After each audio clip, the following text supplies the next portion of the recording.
Graphene. Looking back through history, we find that the discovery of today will prove to be the technology of tomorrow. One such discovery is graphene, which promises solutions to many technological problems in today's world.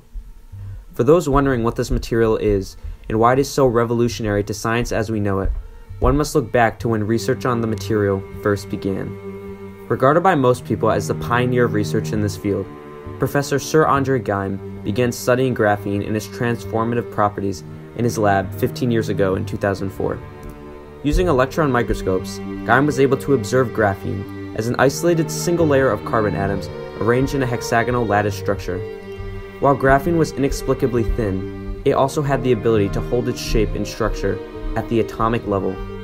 Such a discovery by Geim to find a material that was structurally solid at the mere atomic level was a great breakthrough for the world of science and eventually led him to receive a Nobel Prize in 2010. Looking at graphene today, it is amazing how spot on Professor Geim was in his early research.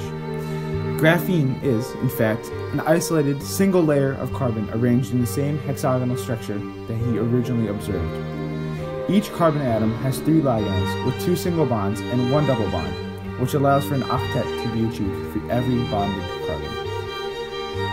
Given that graphene exclusively consists of carbon atoms, the material is known as an allotrope of carbon.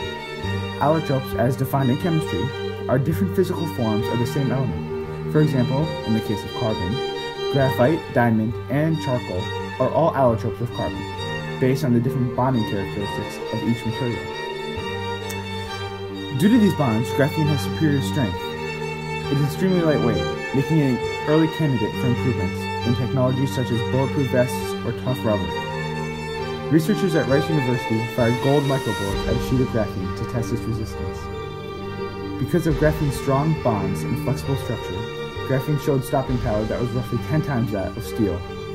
It's easy to see how this can be used. For example, stacking 1 million layers of graphene together would only result in a thickness of 1 millimeter.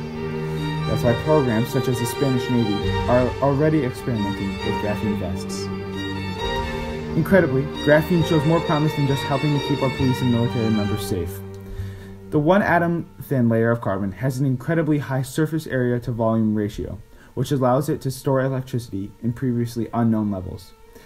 Applications of this supercapacity range from batteries with previously unimaginable life to solar panels that can convert energy with increased efficiency. All in all, graphene seems to be on the horizon for many future developments. Once we figure out a way to produce large sheets of the material, it will definitely impact our world for the better.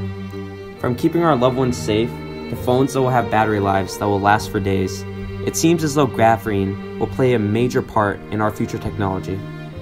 Graphene appears to be moving fast, but just 9 years elapsed since its discovery. Industrial graphene products are already available, and the list is rapidly growing. Consumer products likely are not far behind. Who knows where graphene will turn up next?